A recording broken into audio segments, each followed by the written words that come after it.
Welcome to Shwetha Raghu YouTube channel. ಎಲ್ಲರೂ ಹೇಗಿದ್ದೀರಾ? ಎಲ್ಲ ಚೆನ್ನಾಗಿದ್ದೀರಾ ಅಂತ ಭಾವಿಸ್ತಾ ಇವತ್ತಿನ ರೆಸಿಪಿ ತೋರಿಸ್ಕೊಡ್ತೀನಿ ಬನ್ನಿ. ಸಿಂಪಲಾಗಿ ಮತ್ತು ಕ್ವಿಕ್ಕಾಗಿ ಆಗುವಂಥ ಬಾಳೆಕಾಯಿ ಫ್ರೈ ಮಾಡೋದು ಹೇಗೆ ಅಂತ ತೋರಿಸ್ಕೊಡ್ತೀನಿ ನೋಡಿ. ಈಗ ನಾನು ಒಂದೆರಡು ಬಾಳೆಕಾಯಿನ ತೊಗೊಂಡು ಇಟ್ಕೊಂಡಿದ್ದೀನಿ. ಅದನ್ನು ತೊಳ್ಕೊಂಡು ಸಿಪ್ಪೆ ಎಲ್ಲ ಹೆರ್ಕೊಂಡು ಕಟ್ ಮಾಡಿ ಇಟ್ಕೊಂಡಿದ್ದೀನಿ. ಅದಕ್ಕೆ ಮಸಾಲ ಏನೇನು ಬೇಕು ಅಂತ ಅಂದರೆ ಶುಂಠಿ ಬೆಳ್ಳುಳ್ಳಿ ಪೇಸ್ಟು, ಖಾರದ ಪುಡಿ ಮತ್ತು ಅರಿಶಿನದ ಪುಡಿ, ಒಂದು ಸ್ವಲ್ಪ ಉಪ್ಪು. ಈಗ ಇಷ್ಟನ್ನು ಹಾಕ್ಕೊಂಡು ಚೆನ್ನಾಗಿ ಮಿಕ್ಸ್ ಮಾಡ್ಕೊಳ್ಳೋಣ. ಬೇಕಂದರೆ ಇನ್ನೊಂಚೂರು ಖಾರದ ಪುಡಿ ಹಾಕ್ಕೋಬೋದು.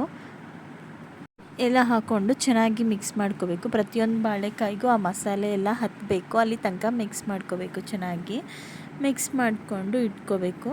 ಇಟ್ಕೊಂಡ್ಮೇಲೆ ನಾನೀಗ ಒಂದು ಸ್ವಲ್ಪ ಇನ್ನೊಂಚೂರು ಟೇಸ್ಟಿಗೆ ಗರಂ ಮಸಾಲ ಪೌಡರ್ ಒಂದು ಹಾಫ್ ಟೇಬಲ್ ಸ್ಪೂನಷ್ಟು ಹಾಕ್ಕೋತಿದ್ದೀನಿ. ಹಾಕ್ಕೊಂಡು ನೋಡಿ ಮಿಕ್ಸ್ ಮಾಡ್ಕೊಂಡು ರೆಡಿ ಮಾಡಿ ಇಟ್ಕೊಂಡಿದ್ದೀನಿ.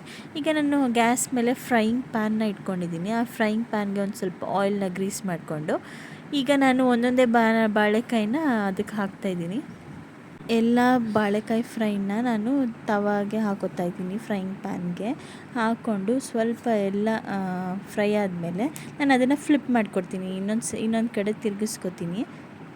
ನಾನೀಗ ತಿರುಗಿಸ್ತಾ ಇದ್ದೀನಿ ಒಂದೊಂದೇ ಎಲ್ಲ ತಿರುಗಿಸ್ಕೊಂಡು ಅದು ಇನ್ನೊಂದು ಕಡೆ ಫ್ರೈ ಆಗಬೇಕು. ಚೆನ್ನಾಗಿ ಫ್ರೈ ಆಗೋ ತನಕ ಬಿಡೋಣ. ಒಂದು ಸ್ವಲ್ಪ ಆಯಿಲ್ ಹಾಕ್ಕೊಳ್ಬೇಕು, ಮೇಲ್ಗಡೆಗೆ ಹಾಕ್ಕೊಂಡು ಫ್ರೈ ಮಾಡ್ಕೋಬೇಕು.